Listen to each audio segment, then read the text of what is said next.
Hi everybody, welcome to my presentation. I'm Mohammad Movahedi, your host, and this presentation is for the course of Machine Learning Foundations for Product Managers. So we have the project of Machine Learning for Power Plant Energy Output Prediction. First, we might want to set our problem statement, and here we have a data set of 9,586 observations from a combined cycle power, or the number, and cycle power plant with 4 ambient variables and 1 target variable. The ambient variables are ambient temperature, which represents as AT, ambient pressure, AP, relative humidity, RH, and of course exhaust vacuum, which shorts for V. So we have the target variable, which is the net hourly electrical energy output, PE, and we want to build a machine learning model that can predict the PE, which is our electrical energy output, based on the ambient variables. So here we have for our approach, we use a supervised learning approach, since we have labeled data with the target variable that we want to predict. We use a regression model, since the target variable is continuous and not categorical. As our evaluation metric, we use mean squared error, MSE, as the output metric to evaluate the performance of our model. MSE measures the average squared difference between the actual and predicted values of PE. Also, MSE is a commonly and widely used metric for regression problems, as it penalizes large errors more than small errors and gives a sense of how close the predictions are to the true values. Other possible metrics could be root mean squared error or mean absolute error, which we would also use. And for our features, of course, we use the 4 ambient variables as possible features for our model, T, A, P, R, H, and V, because of course it's better to have as much features as possible, and like we know that all of these features applies in this problem. So, and these variables are independent and that have some influence on the dependent variable P. We may also want to explore the possibility of creating new features by applying some transformations or interactions on the existing features, such as polynomial theorems, logarithmic, and ratios, etc. But we should note that this could overfit the model by adding too many features, and some of them might be irrelevant. But of course, for our algorithm, we consider various types of linear regression models, such as simple linear regression, multiple linear regression, ridge regression, loss regression, or electric net regression. These models assume a linear relationship between the features and target variables and try to find the optimal coefficients that minimize the mean squared error. We also consider some nonlinear regression models, such as decision tree regression, random forest regression, gradient boosting regression, or neural network regressions. But as we know, for this simple project, we're most likely to use the linear regression and the nonlinear regression models.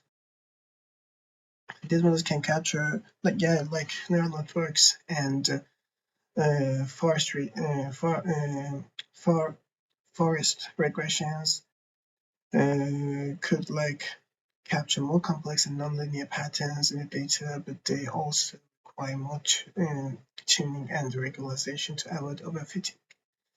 And as I mentioned earlier, we don't have the need to use these models, so we might as well move on.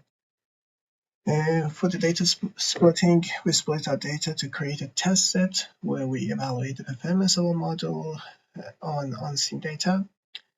We use a simple random sampling method where we randomly select a subset of the data, usually 20 to 30%, and set aside for testing. The remaining data is 70% to 80% can be used for training and validation. Alternatively, we use star-fitted sampling method, where we ensure that the test set has the same proportion of samples for each range of the target variable as the whole dataset. This helps to reduce sampling bias and ensure a more representative test set. And in our validation strategy, we use a validation strategy for comparing different models and selecting the best one. In order to do so, we use either a fixed validation set or a cross-validation method. And probably going to use a fixed validation set since it's a relatively simple project, and a fixed validation set is a subset of the training data, usually 10 to 20%, that is used to evaluate the performance of the models on unseen data and select the best model. So we already done that, and the advantages of this method is that it is simple and fast, but the advantage is that it may not be reliable and the validation set is too small or not representative of the host data set.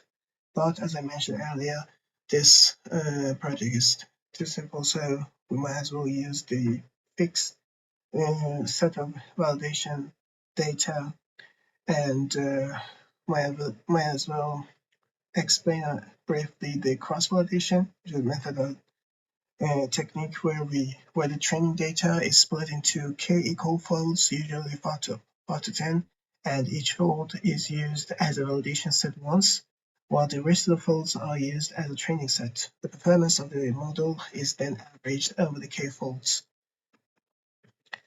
Okay, so we went through all these procedures, and we found this final model as our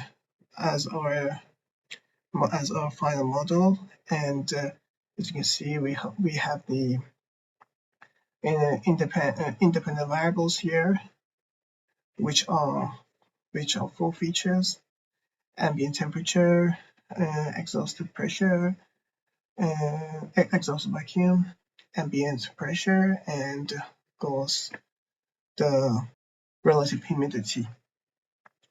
So we have our target values over here, and by going through all those procedures and using some Excel equations, we got this model and found this predicted data, and we calculated also the squared error and absolute errors, and we approached this final values, which for our R square we have this number, which is pretty good, I guess, and a relatively small mean errors.